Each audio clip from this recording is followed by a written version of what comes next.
For Dark Matter News, I'm Leo Ashcraft. Malaysia's Transport Ministry said Thursday that more plane parts have washed up on the same island as a wing part believed, with varying degrees of certainty, to be from missing Malaysia Airlines Flight 370. Those new items, which the Malaysians described as pieces of windows, seat cushions, and aluminum, will be tested by the same international team of experts that is examining a piece of wing that Malaysia said Wednesday is definitely from MH370. Though the Malaysian Prime Minister announced that the wing part, called a flaperon, is certainly from MH370, other officials have expressed more caution and say that more testing is needed. The Boeing 777, carrying 239 people, disappeared on a flight from Kuala Lumpur, Malaysia, to Beijing on March 8, 2014.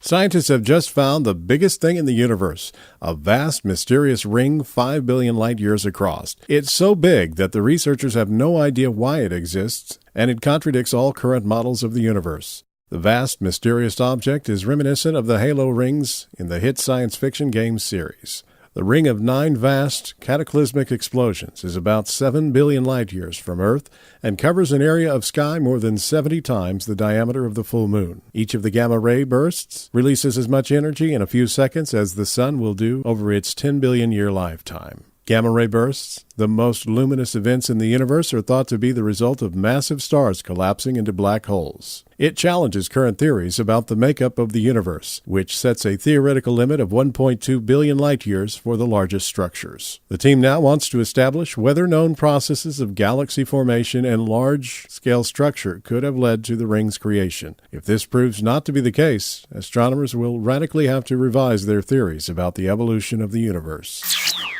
Hi, I'm J. Neil Schulman, a longtime listener of artbell. I've also written a dozen books, a Twilight Zone episode, and made 2 movies.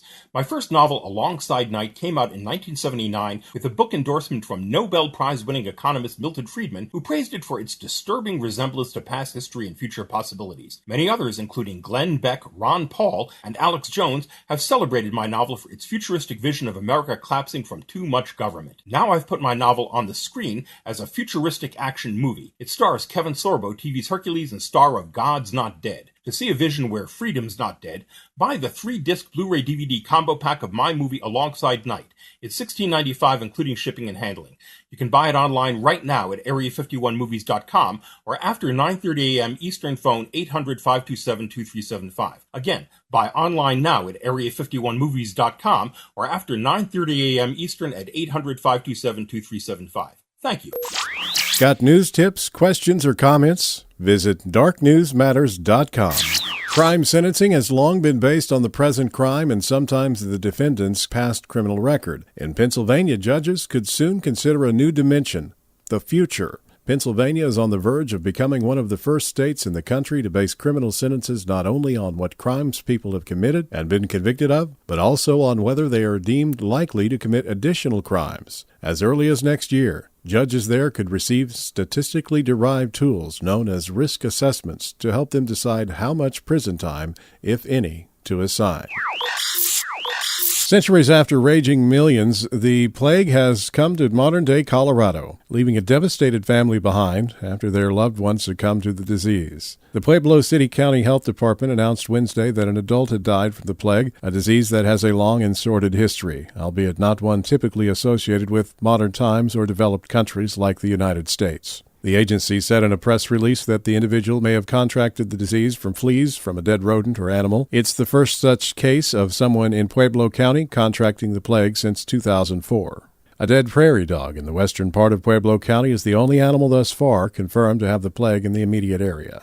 The Centers for Disease Control and Prevention found in a report released April 30th that a pit bull was at the heart of a plague outbreak that sickened 4 people last year. That report was especially significant in that it suggested that there might be a human-to-human transmission. That hasn't happened in the United States since 1924. The dog-to-human transmission was unexpected, according to Colorado's Tri-County Health Department. The team that investigated the case said they could only find one other case of dog-to-human transmission in the medical literature. That was a 2009 case in China. The CDC says about 7 people get the plague every year in the United States, over 80% of which has been in the bubonic form. While it can be life-threatening, with modern medicine such as antibiotics and antimicrobials, it is usually not deadly, as it was in the Middle Ages when millions died. I'm Leo Ashcraft for Dark Matter News.